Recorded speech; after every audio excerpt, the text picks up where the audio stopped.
one, this chick, Kenya, Don't say chick. was asking about. That's such a. We can't. This young lady. People. This young lady by the name of Kenya. Okay, so here are these two questions, and I'll ask them to you now so you can kind of be thinking about them. So the first question is, can you shed light on MUFX work outside the U.S.? Makeup effects work. Shops and places of the like, who takes interns, any other locations, countries you've heard of who have MUFX work going. Do you know what MUFX is? Makeup effects. Yeah. Makeup effects. Okay. Aside from SWSCA, which I find beyond excellent, any recommended books, DVDs on advanced mode? Other than those are two Stan questions. Winston. Okay. Stan Winston, School of Character Arts. Character Arts. So those are the two questions we can have at the very end. All right. We'll pull some questions out. Nothing about pickles this time, though.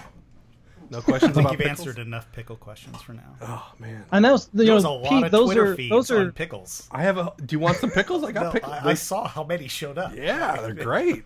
I want to keep them going.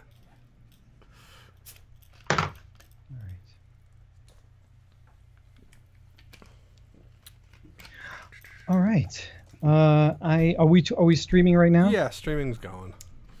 Okay, cool. Do I look? Am I okay? I'm where I'm supposed to be. Yes, it's Beautiful, okay. man. You're just beautiful. And by the way, Pete, those two questions can be directed to you as well. So Well, it's to the group. It's to everyone.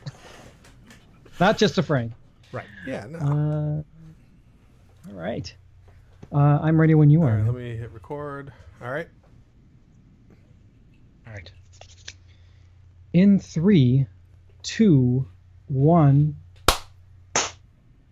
Welcome to Creature Geek, the special effects makeup podcast from the fan and pro perspective. Show number 71. 71. I am Len Peralta. And yes, I'm Frank Ippolito. 71. Wow. I'm Peter. I know, isn't Abrahamson. that amazing? For those who Before didn't know. you know it, we'll be We'll hitting get there. 100.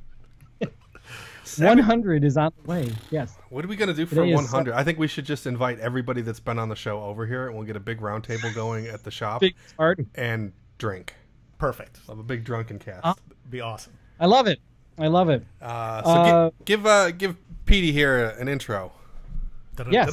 So today's guest is a special effects pro, an animatronic technician, and a puppeteer who has worked on such shows as iRobot, Hellboy, and Van Helsing, just to name a few. He has his own company called Ronin Effects, currently works at Applied Invention, which has allowed him to dabble in the little something called robotics, which I'm excited to talk to him about. Would you please welcome to Creature Geek, Peter Abrahamson. Hello, everyone.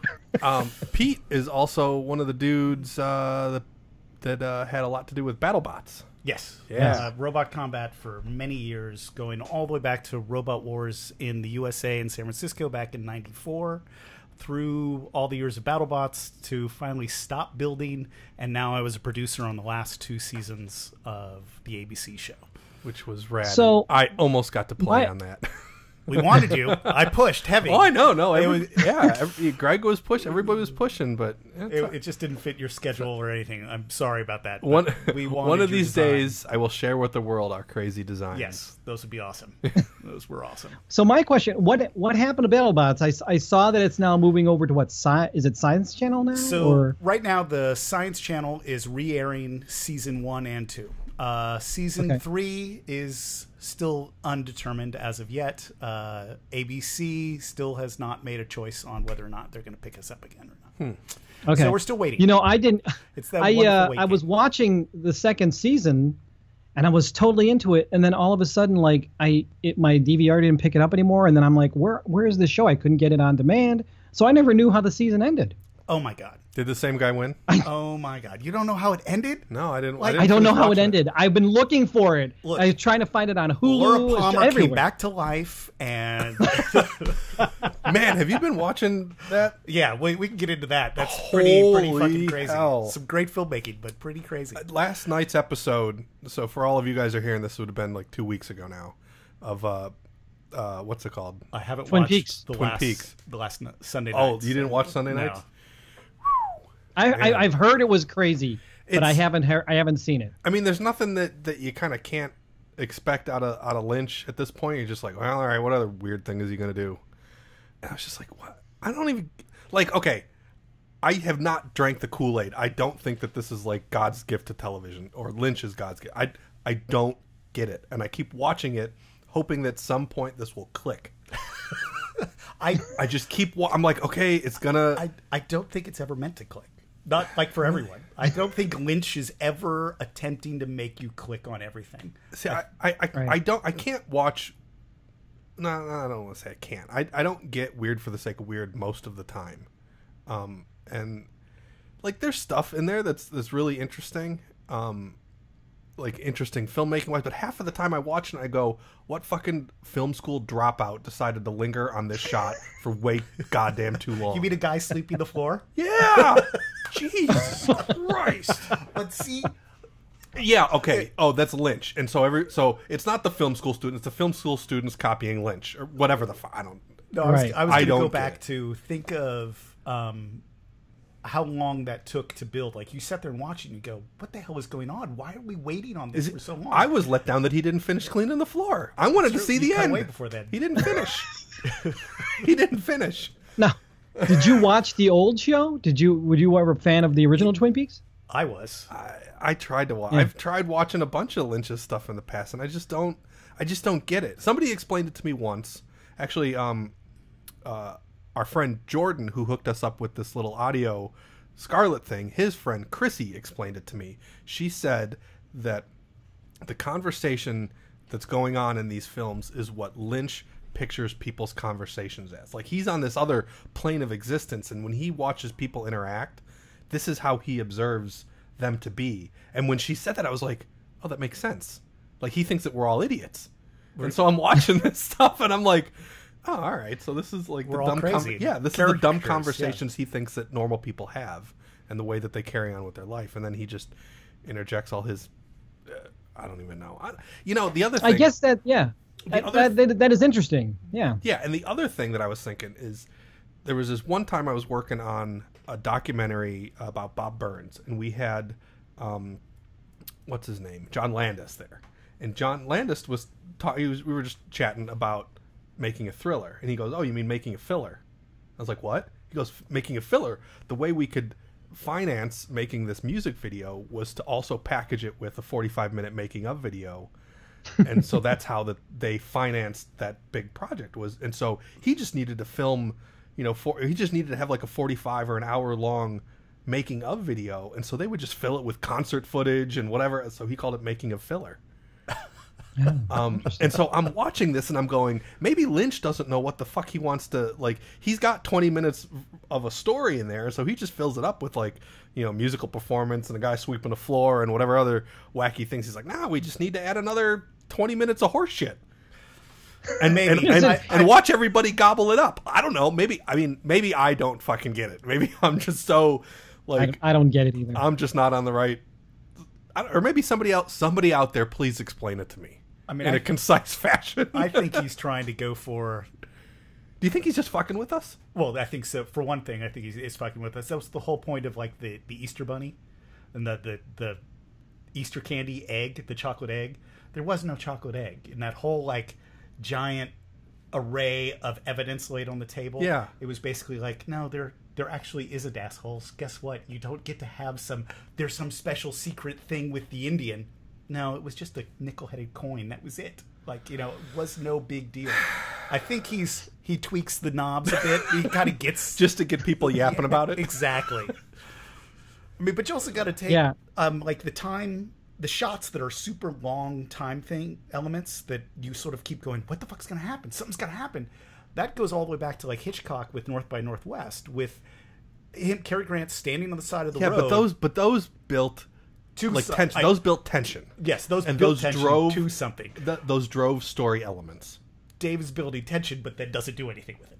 Like you go, he's okay, what the hell happened with the sweeping? Why were we sweeping? Yeah, are we going to go back to New York with that big clear box and the monster that came out of the clear box? Yeah, probably never. No. I tried watching it, but the thing, it's the same problem I had with American Gods. When I was, we'd have to start later because I don't know what's going to be on it because of the kids. Yeah. And because there are these long scenes with quiet. Oh, quiet is in the American Gods. No, not in American Gods. Oh, in I Twin thought. Peaks. Oh, yeah, no, American Gods. No, I have to start. No, what I'm moving. saying is I have to start it later because of the kids. But there's these long silences in Twin Peaks. Where that's the kiss of death, where nothing's going on and I am just out like a light. It's really hard for me to stay awake for Twin Peaks. You guys don't like Japanese samurai movies, do you? Like Kurosawa with these super long. But Kurosawa stuff is good. Again, that stuff that drove either tension or it made atmosphere or like that stuff. Story. That was that was nice. That was like pretty filmmaking. There's not much in that. You're going, what are we looking at and why? Why is the and guy what does sweeping? this have to do with anything else? Why does the guy sweeping? Yes. Yeah. So I don't know. Like you can't compare Kurosawa and Lynch. You can. Probably in some film school. I'm sure you could. Sure you All can. Yeah. All right, everybody over there at USC and AFI, give us a thesis comparing Kurosawa and Lynch. Actually, I bet you all those people. And at then USC, you have a movie like The Straight Story, that right. Lynch film, which is completely unlike Lynch. that was the driving the tractor across the country. Do you remember? It was Joe Straight or Joseph Straight. It was a real story of this old man that I can't remember what led him to drive the tractor across Kansas or wherever. Yeah, I can't remember, but it's unlike David Lynch. There's a story to it. It's a beautiful story, and it's just as unlike anything else that he has done. So it's just sort of that's definitely worth a watch because then maybe he made that movie to sort of restore confidence in his work. I don't know. I'm not sure. I don't know. People weren't. But anyway, is there any David Lynch you liked? Did you like Dune? Did you like Blue Velvet? Did you like? I mean, Dune was good, but Dune was from a source material. So I mean, you can only stray so far from that source material before it's not Dune. So the fact that he had and it was also like, I mean, you know the story about Dune. Like that was it was a clusterfuck of a bunch of directors and producers and swapping hands. Alan Smithies. Yeah. Yes. So, like, how much of that is even Lynch? I'd say the Harkonnens are all Lynch, but that's just me. Yeah, well, I get, but I mean that again, that came from a source material. Right. You have to follow a story. So, Blue Velvet. How do you feel about Blue Velvet? I don't think I've ever seen Blue Velvet actually. You got to see Blue Velvet. Blue Velvet to me is like one of the ultimate horror stories. Really? Yes, because Frank Booth is a guy that's real. Like he's somebody that can exist, and that's what makes it even more scary. There are people like Frank Booth. I'll have to watch that then. I've seen some of Mulholland Drive. I've seen some of Lost Highway. Lost Highway, and both of them, I was just like, what the fuck? Eraserhead? I've seen some of Eraserhead. I can't get through these things. Like, I don't know. You gotta see Eraserhead. All right, maybe this is a problem with me. I just watch. I'm like. Actually, how many beers were you having, or did you not have any? I had half a bottle of wine before I put on Twin Peaks the other night. That's the right start. Yeah, maybe you needed to have the whole bottle. Maybe that might have made more sense. No, then I would have fallen asleep during the floor sweeping scene. Blue Velvet, seriously, if you haven't seen Blue Velvet is a film you have to watch just because it's so weird. It's like a precursor to Twin Peaks in a way, because it was done before it, and Dennis Hopper. Oh God, is such a strange character. He's amazing. Candy-colored clowns, man. Yeah. Candy-colored clowns. All right, I'll watch Blue Velvet. I'll give you a full report. I'll tell you what I think. Yeah. Yes. And then you got to watch all of Eraserhead too. That's a must. Do I really have to get through all that? I think it's a tough one. It is. Eraserhead is definitely required a lot of beers. I remember in college for me to get through. Man. All right. Anyways. All right, well, enough about Lynch. We should talk about Pete. What were we supposed to talk about? You, Pete. Enough about me. More about you. No, nobody cares about me. People listen to this to listen to all the cool people telling fun stories. So, tell us a fun story, Pete. What kind of fun? Well, you worked on, like, you got anything good from, like, Hellboy or Dinosaurs? Was Dinosaurs at Henson? Dinosaurs at Henson. That was Did 2 Kirk Thatcher direct that? Kirk was writing a lot for that. Okay. I don't remember if he directed any episodes. Okay, we had Kirk on here. He was funny. I'd have to double check. He might have directed one or two, but he mostly was a writer back then. Gotcha. Those were pretty animatronics. Oh, those. I remember seeing photos of those things, and I think I have the Henson book around here somewhere. Those are built gorgeous. Those were insane. That stuff was first.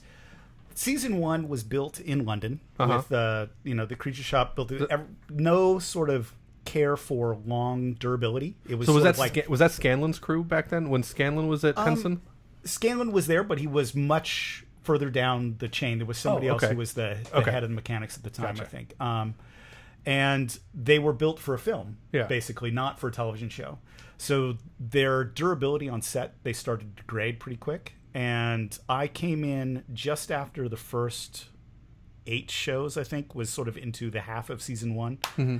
And Criswell was the lead. Mm-hmm. I started working for John on that. And we were basically being yelled at constantly for any time a head was down, any time one broke. And you were just in the back.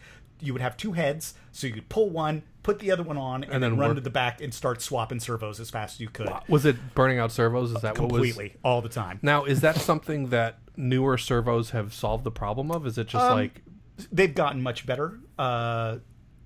Newer servos definitely take care of a lot of the wear and tear. I mean, newer servos are using digital motors and brushless motors and have digital control, and they're much more robust. What is it that typically causes a servo to burn out? Overload. Okay. When they're stressed beyond what they're trying to hold a load or hold something open for too long. Like, let's say it's a big eyelid and the lid is lifting up and being pulled, and it's all that foam is being compressed and it's just straining to keep that held back. So you have to use small servos to fit inside of a head. Bingo. And the small servos are not strong enough. Aren't strong enough. So you're just sort of like it's finding the right balance there. And so we had this break between season 1 and season 2, which was like 8 weeks. Yeah.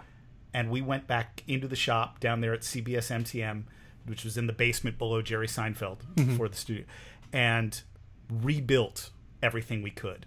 But decided to take our time and do it right. Take your time in 8 weeks? Well, and it was, we were getting better and better. Like, then we had, I think at season 3, we did the same thing again with an even a better version. Like, we thought sort of, okay, we need to make these all very similar. So how can we, like Mike Scanlan, Neil's brother, was playing with a plastic injection molding machine and started for the eye mechanisms and servo holders, and we were doing carbon fiber boxes that were basically how everything fit together inside the head. So we were building these structural elements that were the same for almost all the puppets. So you could swap out parts. Everything was kind of standardized. Yes, we tried to do as much standardization as possible so that we could use as minimal dental acrylic as possible. Yeah. And it was great. I mean, it turned out to be, near the end, we would have to change out a servo maybe once a week, whereas before we were changing out 3 or 4 a day. Wow. So there were times when it was just going. The things just kept working because, the servos were even getting better during that time. We were selecting better servos, but we were also making sure that the load for that servo was the right amount. Like, we were never... So can you adjust that kind of stuff by the kind of, like, the levers that you're putting on where you're putting the fulcrum and stuff like that? You can. There's definitely, like, how we choose the lever arm and how much strain we want to put on the thing. So there was lots of those kind of things was put into it, as well as, the software, the Henson software was getting better and better about sort of how we tuned the window. Like, we would, as mechanics, would set, here's the throw of the servo that you can work in. Yeah. And then the puppeteers would go sort of tune that inside that window a little bit and only work within that frame. Gotcha. So they couldn't overdrive and get them into a spot that would really burn them out or strain them. Huh. Now, from earlier animatronic stuff, I mean, even probably well before that, into things that are built more recently, like Hellboy and stuff like that, I've noticed that things are way more engineered. Like, I remember going into, like, Steve's shop at one point, and everybody was sitting on laptops. Like how come nobody's making anything? Oh, they're designing it first. Like, I mean, I remember seeing people, you just scratch on a little piece of paper, like some rough dimensions, you go on the Bridgeport and you make kind of a part. Yeah, and that's how you build the whole animatronic. Take a hunk of aluminum, put Dicom on it, scribe a line on it, and then go start milling the pockets out. Yeah, exactly. I mean, and now everything is like designed to the nth. And do you find that with all of this advance and all of these fancy new ways of building things, that it's kind of lost a little bit of its slop, which may have given it some life? Not totally. I mean, yes, there's something to be said for like Foz back at Henson, like his puppets, they have plywood in them. They have these beautiful like wood handles that are made for your fingers to sort of rest on. Like, people don't make that kind of level of puppet anymore. I mean, that thing was an amazing piece of art. But I think now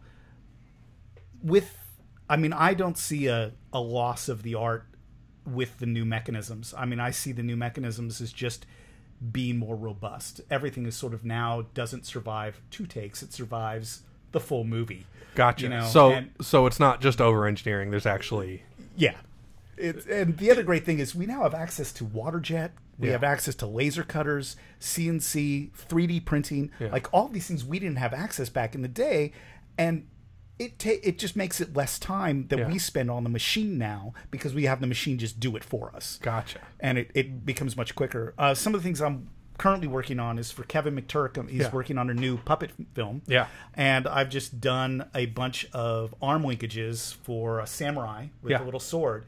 And it's all parallelograms that the whole thing is made out of flat material that I water jet cut. Yeah. So the only post machining I did was I reamed out a couple of holes and I tapped a couple of things. Yeah. And that was it. And then it just all screws together and I'm done. Nice. Like, it was really kind of nice to sort of go, oh God, I remember I would have gone to the bandsaw with the brass and I would have cut this hole out.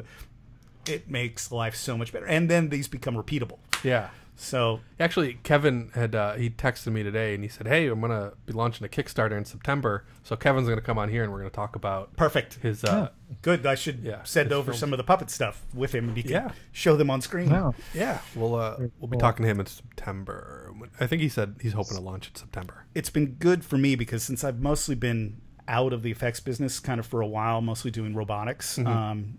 Kevin sort of like keeps me grounded back into it because he goes, hey, I got this new puppet thing, you want to go build something? And like, I do it for basically no money, just to be able to build a puppet again because it's so back to the old school. It's all hand puppet stuff. He's got a really gorgeous style. That's what I love about it too. Have you ever seen any of Kevin McTurk's Millet Calder's End? I have not. The narrative of Victor Carlock. Carlock was the underwater one, right? Yeah. They're short films, and they're old school, sort of a Bunraku style puppet. It's great. Yeah, Frank Langley puppeteered on some of those. We had him on here before. Where'd you be able to find those things? Like on YouTube? Do you have them on the internet, on the YouTubes or anything? I don't know if he's actually still put them out yet for YouTube because I know he's done. He's got them a lot. Yeah, they go to film festivals. Film festivals all the time. Yeah. But we'll have to look that up. If you look at the spiritcabinet.com, I think there should be something that would connect you to some of that. Okay. That's awesome. Yeah. So, your work in animatronics is, I guess, sort of your gateway drug into robotics. Is that a fair statement? That actually is. That kind of really was, because I, like many of us, at about age 14, there was Empire Strikes Back on the screen for me, right? And that same year, Cinefex magazine comes out, and issue number 2 on the cover is a snow speeder and a couple of walkers. And I start reading this magazine and realize in that, oh my God, this is a job. I could have a job. There's the aha making moment. Puppets in movies. Like, oh my God. And it all clicked. Like, everything from that point in my life was, how do I get to special effects? Like, all I did from high school through college was, what am I going to do to get me into movie making? And so I got into filmmaking.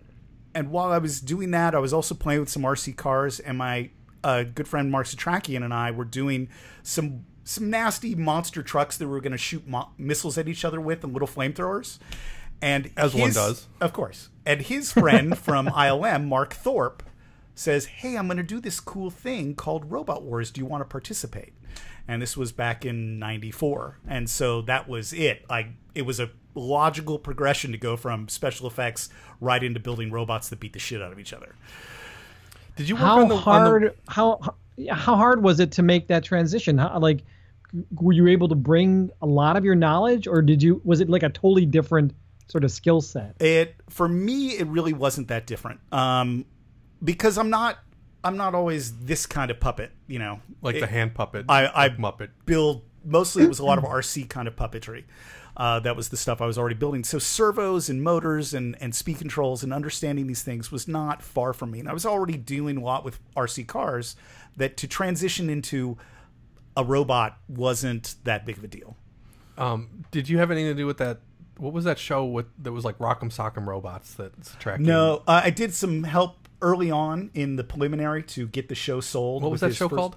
It was called Robot Fighting League. Robot Fighting League, yeah. That's where you had like a person with like a telemetry rig. Yes. And they robots boxed. would go and... There's two robots that beat the crap out of each other. Yes. I wish that shit all kept hydraulics. Going. Man. Springing leaks out of the sides. Yeah, it was great. It was pretty amazing. That was a cool show. I only helped Mark out a little bit on the very beginning on the first prototype version of that robot. And then I was too busy doing other robots. Have you ever done like DARPA stuff? Any of that? I haven't done things for DARPA. I've done some military police type robot stuff. Mm-hmm. We did a bomb disposal robot that fit into another bomb disposal robot. It could kind of hold ours, and it had two. It was called the Lobster. It had two really nice, highly dexterous servo arms that were Waldo controlled, and I could untie shoes, unzip bags, root around in the bag. You just said Waldo. You owe Rick Lazzarini a couple dollars. Well, of course, I owe Rick. I owe Rick so much over the years. Anyways, you know, his tutelage for many a job I worked for him on. So yeah, Rick's stealing half of my guys for this thing he's got going on right now. How dare he? No, I offered him. We're slow right here, so he put a blast up on Facebook looking for stuff, and I said, hey, we're slow, and I'm not on any schedule crunches. You could have half my guys. You can have half. But there'll come a day. Well, I'll call upon you for a favor. And upon that day, you will perform that day. Exactly. Trust me. Now Rick owes me. That's right. That's the way to have it. God, what did I do? I can't think of the things. I did some not foster farms. We did some KFC chicken things that I did over there at Rick's. Mm-hmm. I did some weird deep sea fish that we did for Texaco or something. Then another thing was an otter, I think, that we did some bit out at San Pedro, where we all got underneath like 3 feet of water while puppeteering this otter that's floating. Oh, jeez. I love watching Rick's like Facebook feed for all the clients that email him and ask him for the dumbest shit ever with no time and no money. Like, do you have a fully animatronic horse that could walk by itself? And by the way, we need it tomorrow. Yeah. Yeah, sure. I just told him. Right, here it is. But the responses, I hope he actually gives those responses because they're so priceless. I wish more people talk to clients that way. Maybe clients wouldn't be such idiots. No, they'll always be that way. They'll always be that way. It feels to me like that's the kind of mentality that specifically comes out of commercial producers as opposed to film and TV. Because I feel, and I could be wrong, but I feel that people that do film and TV are, I don't want to say more seasoned, because there's a lot of commercial producers that are seasoned that still ask dumb questions. Maybe they're just a little more aware of what things cost and how long they take, or I think commercial producers usually tend to, everything is available to buy or rent. Like, we should just be able to make a phone call and have it. Like, that's their mentality. Whereas at least with the film or television, they're like, okay, we're going to have to be in pre-production for this long, for this, we have to build this set, right? Yeah. Commercial is like, well, we just need a set that's a house. We need a living room. Yeah. It's going to take 3 days to build that, right? We're going to rent out Empire Studios, do that thing, Yeah. So, of course, where's the animatronic horse that just walks on its own? And that's what they expect. Man. The Rick's feed does make me laugh all the time too. Rick is so good. He's priceless. Are you? Do you still have Ronin effects? Is that still? That's I haven't really I don't do much with it, but yeah, I keep it as basically as my email handle and I keep the webpage. But the effects catch-all. Yes, exactly. Do you have machines of your own at home, or do you just have the stuff at work? I have one of those little teeny mini lathes, and I have a little mini mill. For real? Just in the garage, yeah. Air compressor and all the normal sort of Dremels, and I could build puppets in my garage if I need to. I have the right things. Yeah. It's just a lot easier to go in and let me just program the water jet, and walk away. God, I want to come. I still want to come over there and see. I know you have to see come all over your and guys' see it. Toys. And you're gonna, and once I get the Tormach in here, you're gonna have to teach me. I texted Terry Sandin. I said, "Hey, I'm getting this Tormach. You gotta show me how to use it." He didn't respond back. So, Terry's busy. That's Terry's MO. He's always busy. Yeah. No, I'm. Yeah, for all you guys out there, I'm gonna be getting a CNC milk from Tormach. And so I'm going to be taking some classes at the local community college, learn myself some G codes, and learn how to use the computer-controlled mills. It's good. I'm going to graduate to be a big boy. It's a good skill to have. You're going to Greendale? Is that where you're going? No, I don't know. I want to learn more stuff. I still want to go take some ZBrush classes somewhere. I mean, I already have people that I employ that know how to do all the software, but they got to do work. They don't have time to teach me. So I got to go take a class somewhere. So, I don't know. Do you have any recommendations for things that people should know if they want? People ask all the time about getting into animatronics and stuff. I think other than Laser Weenie, you're the first other animatronic mechanical guy? Yeah. Like if somebody's like, "Oh, I want to learn animatronics." And other than pointing him at Stan Winston stuff and listening to Rick, there are actually quite a few YouTube bits on people that have built really beautiful little eye mechanisms and some full faces and little arm mechs that I've seen people do. People that I haven't worked with before that are maybe they're new to the industry or they just were in a different part of it that I just never ran into. So would you recommend doing something like simple and very straightforward, like an iMech, just to get the... I mean, iMechs aren't even that simple. They're actually quite complex. Yeah. So it's... I would recommend things like a tentacle or a tail mechanism first to sort of understand how linkage is. Fingers are great to sort of understand about linkage. But things that people don't always have access to is like a machine, right? Yeah. They don't... I mean, maybe they have a drill press and a hacksaw or a bandsaw. Those can get you pretty far. Yeah. Well, actually, I'm sure we've both done a few jobs on just those things. Bandsaw tolerance, dude. That's a real thing. Yes.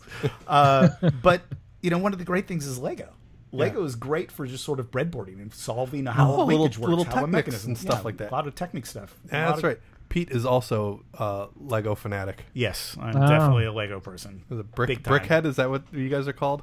No, I'm with Legola, which is the Lego user group of Los Angeles. Jeez. Yes, that's right. The L is permanently bonded to my forehead. But I have a wife and one child, so I can prove I've had sex. So we need to see a paternity test. Yeah. You know what? I never thought of that. That's actually... That is the awesomest thing to recommend. Go build some stuff with Legos. It's a great way to start. I mean, even things like the Mindstorms kits will teach you some rudimentary programming and some basic robotics that you can sort of learn about how control works and how something moves. And from there, that's a great way to sort of start understanding, because really the key is understanding how stuff moves and how to make something move from somewhere else. Yeah. How to make a linkage, basically. I mean, actually, Mark Satrakian taught me my first thing back when we were in... Because we went to high school together. Oh, no so shit. I remember being over at his house, and he had Teflon tubing that he'd cut a little teeny nick in a couple of places and had a string through the center of the tube. When he pulled on the string, it bent, curled up. Yeah. Right. And so I had done the same with dental wax as fingertips and as the palm, and little lengths of Teflon tubing with nicks cut into it and string. That was the first mechanism I ever made. Huh. It's a great, simple way to sort of like, oh, okay, that's how tendons work. I understand now when you pull on this side, why it collapses. And then the Teflon would be the spring to bring it back up. So. Yeah. There you go. Teflon tubing and Legos. There you go. Quick way to start.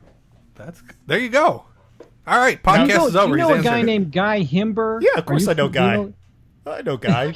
I've worked with... That's what I thought. He's a Lego head right there with you. So I've back in the film business worked with Guy on. Actually, he was on iRobot. He ran the shop at Totopoulos' for iRobot, and I don't remember what else I worked with him on. But then when he left the business, he's also deep into Lego, and he's a part of the same user group. So I see him every now and again. I think he's down in Austin, actually working at Steve Jackson Games right now. He is. That's how I know him. I did some work for Steve Jackson. There you go. And Guy was there, and I found out that I ended up talking about Lazzarini again. And he was working with Lazzarini, and I'm like, how do you know Rick Lazzarini? And the whole story about him working in animatronic and just special effects, and I don't know if it was animatronics, but of course when you mentioned Legos, I'm thinking, well, there it is. There's Guy Hamber. I'm sure you know. Yep. I'll have to write to Guy tomorrow and tell him I talked to you. Got any good Hellboy stories? Did you work on just the first Hellboy or one I and two? worked a little bit on the second one. I did just some electronics on the Angel of Death's wings. Gotcha. While Mark and a bunch of people were already in Budapest for that. Gotcha. So it was like, can you just go in and wire this up? So that's all I did. That's a good story. But the first one, we did... That was sort of Mike opened his shop. Spectral Motion sort of came about because of Hellboy. Yeah. And it was amazing. It was one of the best crews. Next to Men in Black 2, this was like the greatest crew I've ever worked with. Like the talent pool that was in that room. Yeah. And we were only in one shop. Everything was crammed into about as much space as you have. Wow. And we did Hellboy, right? With just the mechanical shop or everything? Everything? Everything. Holy shit. And it was amazing to be, you're sitting there, we're working on mechanisms over here, and right over there, Steve Wang, Jose, and Jeff Boccaccio are like all sculpting. Like you just, you look up and go, do you realize the talent that's in here? Like, I mean, Brian Van Dorn was making molds. It was just the people that were on that show were unbelievable. Like, it was amazing, the crew that Mike got in there for that. Huh. Things I remember, great stories. So Guillermo would walk in, and he'd always go, Satrakian! And he'd go pick Mark up and just give him this giant squeeze him. And we were working on Rasputin's glove, this big giant mechanical glove, the mecha hand, right? Oh yeah. And we were way over time and way over budget. Is it because Scott Millenbaugh was spending so much time on that little cam? That one thing, but there was everything on that movie. Everything I mean, lit the up big and, ring spun. There were valves in that ring that went up and down. Everything lit. Little panels lifted to reveal little spiders underneath. There were frogs in test tubes. I mean, it was just crazy how much stuff we put on there. And but Mike kept going, I don't care, this is like one of the most beautiful things we've made. Just keep going. And Guillermo walks in, and he would just be Guillermo, and he'd just go, this is fucking great, man. It's fucking great. I love this, guys. You're fucking the best, man.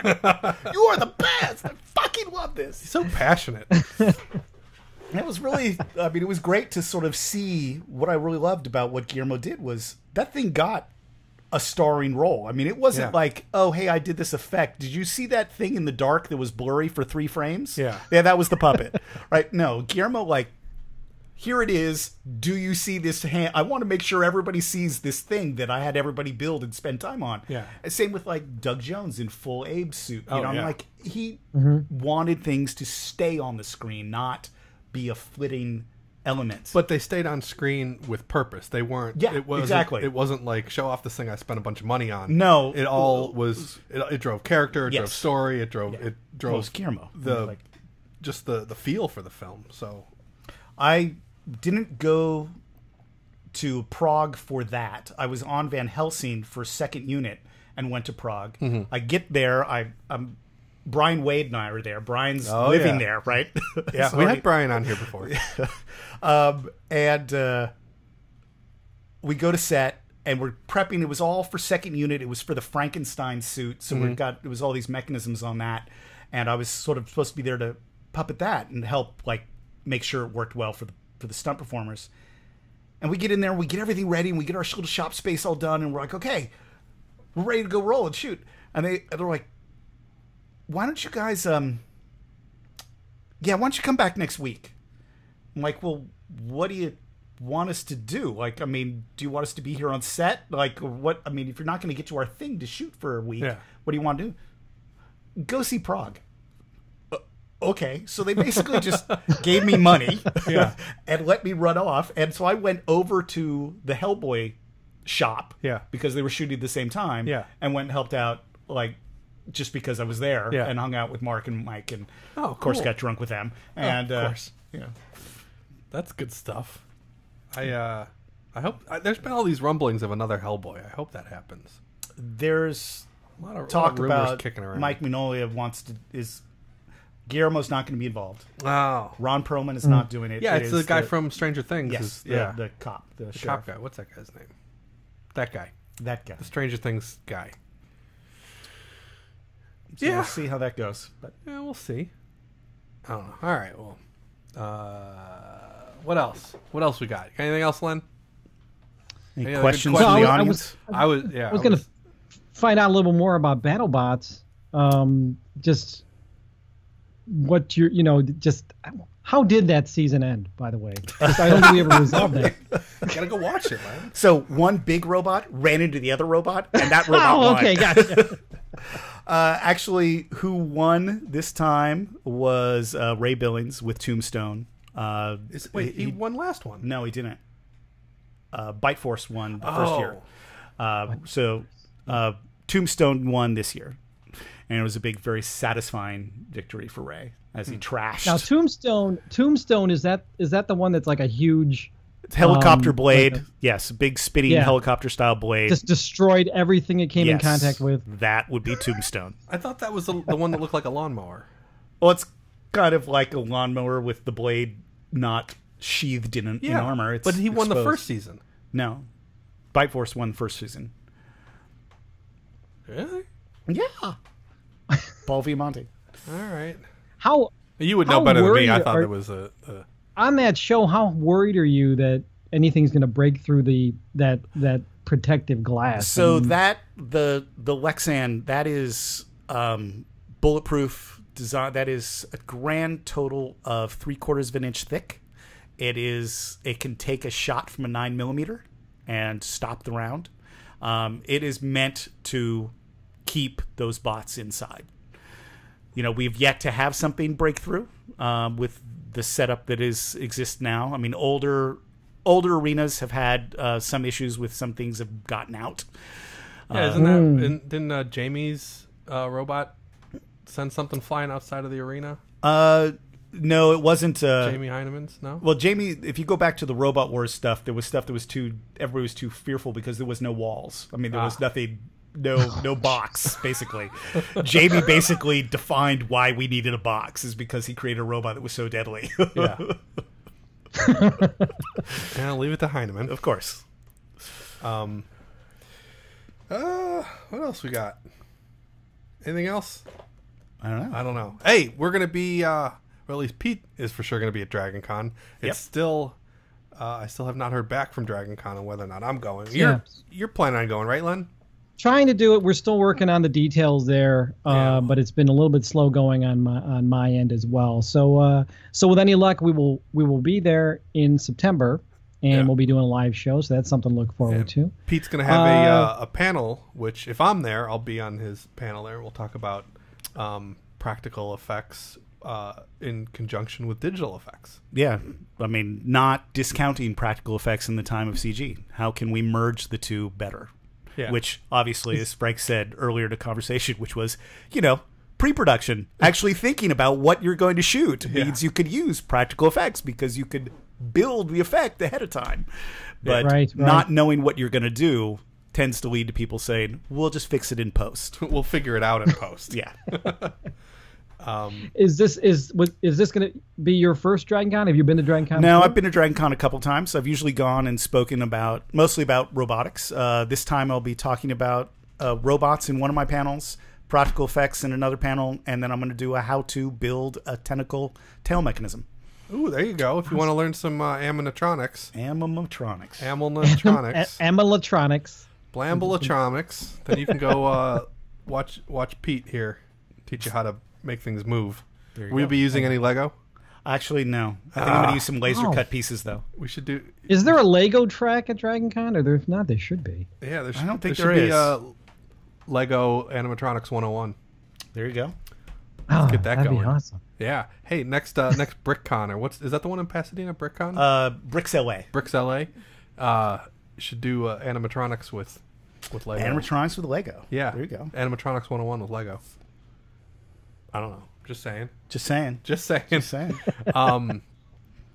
Yeah. So maybe Dragon Con. I'll have to share with you I just did Lego Star Wars Days down at Legoland a couple weeks back. Oh yeah. And I did a bunch of vignettes for Rogue One, and I'll have to share one of the ones with you because it's a little mini movie. Because you know the scene in the trailer where she's standing in the tunnel and she's wearing the flight suit and the lights come on. Yeah, I did that.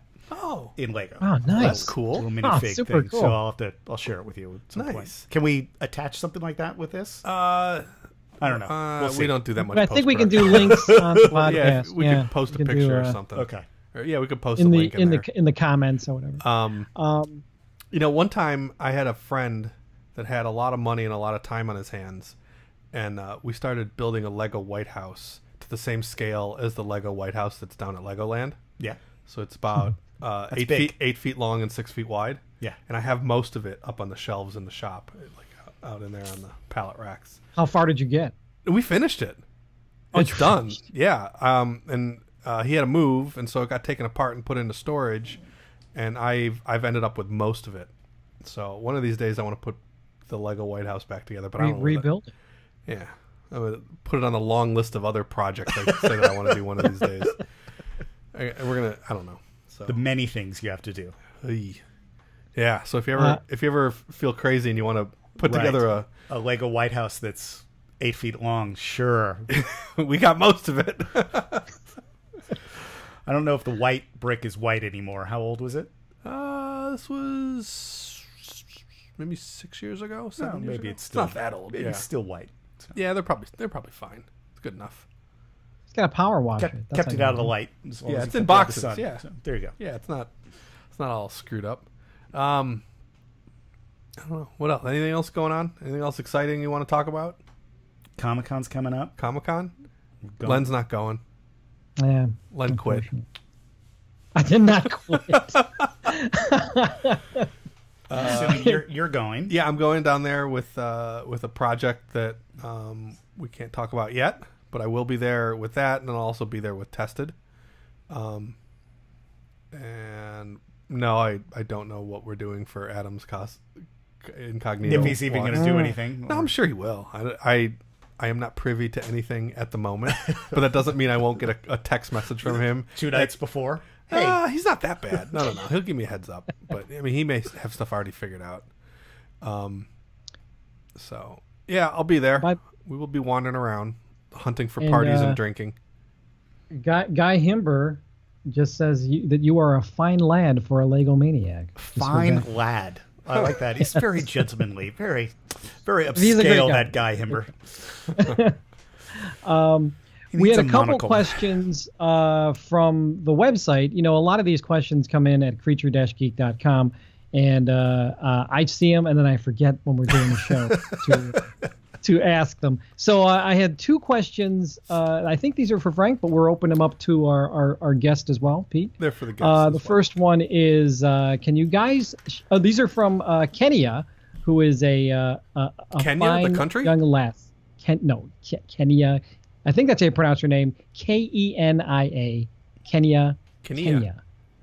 Kenya, maybe. Kenya. Please let us know how you pronounce your name. Yeah, put it in the comments, please. She's phonetically. Yeah. She sends 2 questions. Can you guys shed some light on some make effects work outside of U.S. shops or places who take interns? Any other locations, countries you've heard of where they have a MUFX kind of scene going on? Any place that you've heard of, Frank or Pete? Well, I mean, in New Zealand they have Weta. In England they have Pinewood and I think there's a Henson still over there. There's Scanlon. Neil. Scanlon. Well, he's at Pinewood. Pinewoods. Every country has something. DDT. DDT in Spain? Spain, yeah. I don't know. I'm sure there's something in Budapest or in Prague. There's people everywhere. You got to get on the face. But use your Google foo. Yeah, do these places take interns? Like, how do you get in there? Like, how do you just go in? Like, we've had people say before, I just want to sweep the floor. Is that how you get in and become an intern? I don't know. I have mixed feelings about the intern thing. I know that Vincent Van Dyke was speaking highly of his opportunities he had sweeping the floors for Barney Berman, and that led to some really nice stuff. The problem is that to take on an intern, like if I had to take on an intern here at the shop, I would spend more time, or I would have to have my guys spend their time, which I'm paying for, to show that person how to do things or instruct them or teach them, or it's just. It's very time consuming to have an intern and for them to be able to get something worthwhile out of it. Like if you're like, hey, I want to learn how to make molds, and then you can just tap, like any moron can tap glass, and that's an easy one to do, but that's also the most boring thing on the planet. Or casting resin, right. Or cleaning buckets, or sorting screws, or I got a bazillion things that I could have, somebody that just wants to hang out do. But the problem is like, once they're done with that in 10 minutes, they're like, hey, what do you want me to do next? And I got to figure out what's next. I just don't have the time to figure that out. So I don't take interns because I just don't have time to figure that out, figure out what to have them do. And I don't think that pretty much be the same across the board. I don't know. I mean, like, I'm sure that there's plenty of shops that will take on that free labor or whatever. I don't know. I also view it as a liability. If somebody's not on the payroll, then that's an insurance issue. I don't. If they fall off a ladder or get hurt, like, geez, cut their hand on a bandsaw. The thing to do, the way I see it, is you want to build up somewhat of a portfolio, and then you want to go get the job. You just want to go apply. As long as you may not be the free intern, you may be the cheapest person on the payroll. Yeah. But you've at least sort of, I think you need to start with something. You have to be working in the garage. We have to be at home making, whether you're sculpting or molding or just doing CG, I don't know what is your talent, but usually you want to sort of work something to show somebody that, look, I've made this thing. It may not be the way Frank does his jobs. Like, he may not run molds that same way, but somebody at least showed the effort that I'm learning how to do this, and then you can hire them as sort of the lower paying job and get them working for you rather than just being the intern that is for free. Yeah. I never feel you should ever work for free, especially in this business. People will just take advantage of that. Well, it leads to being taken advantage of. And I know plenty of people have spoken praises of getting that opportunity, but I've also heard people that will get an intern and they'll make them like paint the walls and like clean the toilets and stuff like that. Like, I don't even make my guys clean the toilets. Like, no, I'm paying them to do real work. Right. I'll go clean the fucking toilet. Or if I'm too busy, then I'll go hire, a cleaning service to come in and clean the toilets if that's what we have to do. But I don't that grunt work stuff just like kind of irks me. No, because they should be, the whole point of why they're there is to learn how to do the thing. Yeah. So they should be doing the thing. Like learning how to make the mold. Yeah. Learning how to sculpt. Learning how to mix the paint. Yeah. So that's a tricky thing, the whole intern stuff. And I don't know. I mean, maybe there's places that it works well, or maybe, like big giant monoliths like Legacy, or, people that need lots of free labor like ADI or something like that. Like, I hear ADI takes on a lot of interns here and there. Yeah, I guess the big question is, I don't know. If you go in as like a free intern, does that ever turn into like a paid work? Sometimes, like if that person proves themselves to be, I've seen that happen where somebody like came in and was sweeping the floors, but they ended up being this amazingly gifted person in makeup effects. Yeah. They just needed to sort of show that they could do it and were allowed to do little things. And then eventually like, oh my God, why have we been having so-and-so over here sweeping when he really should be sitting over there with the block of clay? Yeah. Problem is that there's a lot of scumbags in the business and a lot of scumbags that own shops, and they'll take advantage of that, and they'll just milk that person's time like forever, and then they'll end up having Stockholm syndrome and think that person is doing them a favor. So to answer Kenya's question is just use your Googles. Use your Googles. If you can't find a shot, I don't know. Does she say where she's from? Or she does not say where she's from. Okay, well, you should start with letting us know where you're from, and then maybe we can suggest a place. The world's a pretty big area. Yeah.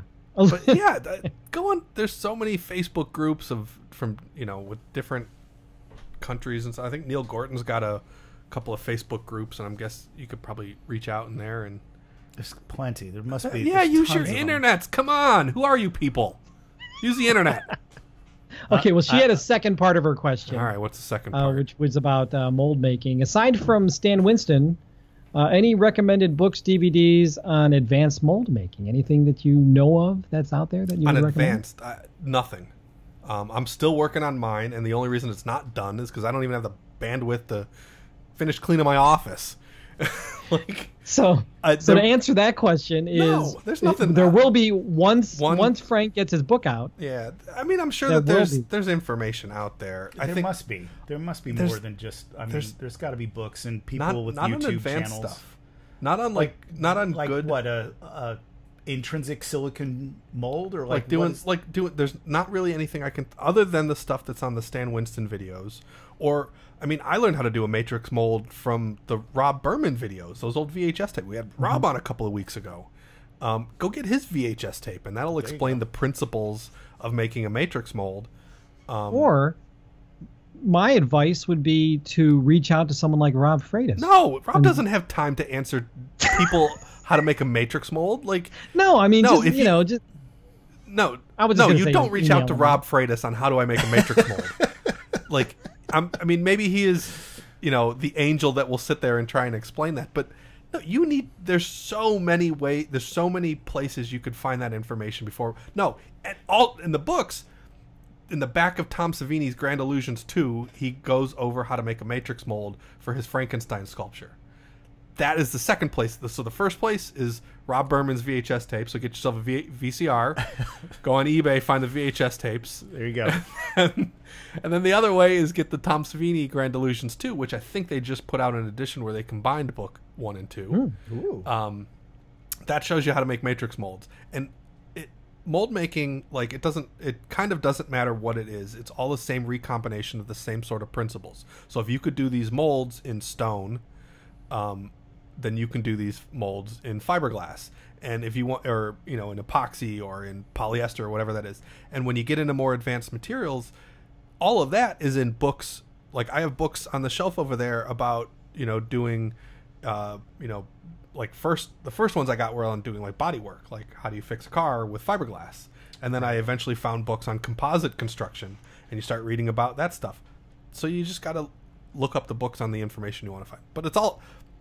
No, there's nothing out there. But there's tons of just straight silicone molds. Yeah, there are plenty of books on that I've seen, whether it's at Micromark or something like that have little here's how to make a standard silicone pour. Yeah. And what you start learning from how that goes together, understanding how to put a jacket around that and how to do a 2-piece and 3-piece or however many mold pieces to build. There's plenty out there on mold making. Yeah. But a specific book on advanced mold making, there's not effects. No. Yeah, there's not. I mean, I got the draft of it sitting there on the table. That's oh my God, there it is, the masterpiece. It's probably 50% done. And I will finish that one day. I just sorry. That you will have I have a shot definitive.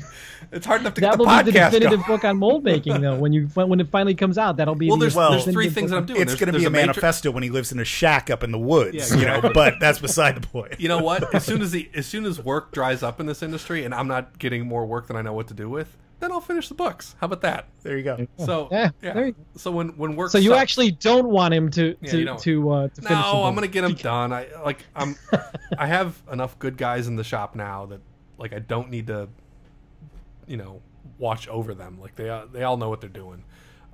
So I'm able to do more. Unfortunately, the more is bidding on more projects. Yeah, so right. It'll happen one I day. hope those answered your questions, Kenya. And kind of doing a little segue here, we had a lot of words of wisdom from Frank there for just a second. But the question we always ask every guest that comes on, Pete, is their words of wisdom. The one piece of advice you give to the young bro getting started in either special effects, animatronics, robotics, whatever it is. What would be the one piece of advice you would give to the youngster who wants to get into this business? Kind of already said it earlier, which was never work for free. I mean, your time is worth something. Doesn't matter what you're doing. It's always worth something. And if you start working for free, people are going to take advantage of that. And like your worth is tied to being paid, and you should be paid for what you are doing. You know, an hour's work is an hour's paid is my motto. So right. No, I think it takes a long time for people to learn that. Once you do learn that, the earlier you learn it, the better off you'll be. I learned that. My art direction teacher from USC hired me on a small model building job. And did you go to film school at USC? No, I went to the art school at USC because I didn't have the grades to get in the film school at USC. I worked on everybody's film that I could, but I didn't have the grades. So actually, they didn't teach special effects there, so it was fine. Art school was much better. But my art direction teacher had basically said, I'm going to pay you for this job because you should never work for free in this business. And that's where I'd learned it. First job, right out the gate. There you go. Get paid. Good lesson. Learn that lesson. Yes. We got some people to thank, Frank. People to thank. Let me pull up the internet windows. Yes, our wonderful Patreons over at patreon.com/CreatureGeek. Who do we have to thank, Frank? Thanks for throwing loot in the little tip jar we call Patreon. Jason Moore and Eric Seglum. We love you. We love you a lot. Ghost Ride Productions, Kevin Oakes, and Aaron Kruger McCash. Love you too. Erin's working on the new American Horror Story. Oh. Yeah. I've been seeing her Instagramming and Twitter. She's listened to every single episode we had, and she loves the show. Yes, she did. She told me so. Oh, I know she'd listen to every once in a while. I get a message that she listened to something or other, but I know she's listened to them all. Thank you. She's listened to every single one. Yeah. All right, and then there's also Jonathan Worsley, Hal Clay, Scott Oshida. Scott Oshida, you can't. No, that guy. Look, Scott Oshida. That guy. I know Scott. Chris Ellerby, Bob Lackey, Brian Warner, Gerard Libby, TJ Becker, Robert Burns, Charles Babbage, Ricardo Murillo, Eric Mullins, Raymond Stanek, and Donano Stananico. There we go. Yeah, Scott was an animatronics guy. Yeah, Scott was in animatronics. He also worked at Applied Minds with me, and then he went on to Apple. Yeah, he's at Apple. Yeah, yes. He did message me something about that. Was he over at the Character Shop where they got that that technical Oscar for the horse thingy? He was one of them. He was part of the thing for the horse. Yes, horse thing. Is it? No, that wasn't. It was Character Shop. No, that's not Character Shop. No, it was. God. What's the other one? Not Lazzarini one. The one that's on. It's on Ventura Boulevard. Yes, it is. That's So Scott did a lot of the CAD and a lot of the design on that horse that was used in Last Samurai, and then it's been used multiple times since. What is it called? I can't remember the name of the shop. Oh, feel horrible now, don't you? Yeah. Well, I thought it was Character Shop, but I always refer to Lazzarini's as Lazzarini's. It's true. It's something like that. Somebody's probably yelling at I know, right? Somebody's in a shop right now with their headphones on, screaming this name.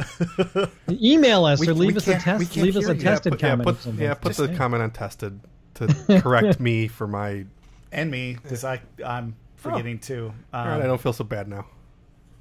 I should know it too, but I'm not. I can't even think of the guy's name that owns the shop off the top of my head. We're bad. We're getting old. We're horrible people. David Lynch. People. No, it's not David Lynch.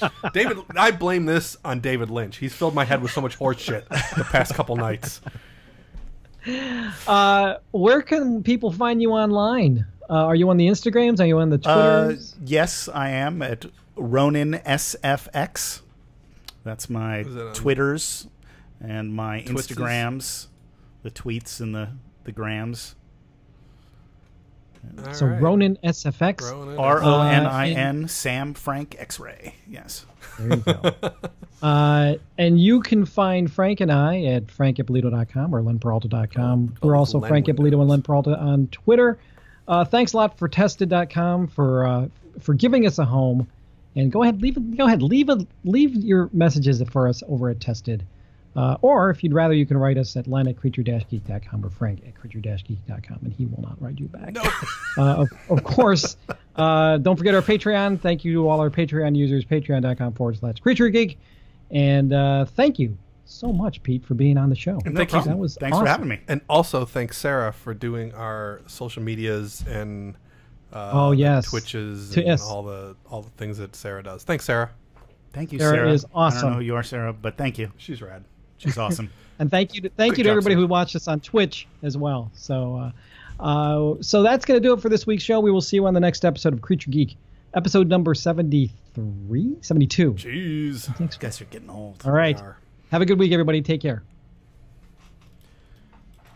Alrighty. Stop recording. Very nice. Okay, I'm going to stop the Twitch streams too because it's Bye, Twitch. See you stuffy later. here in the office.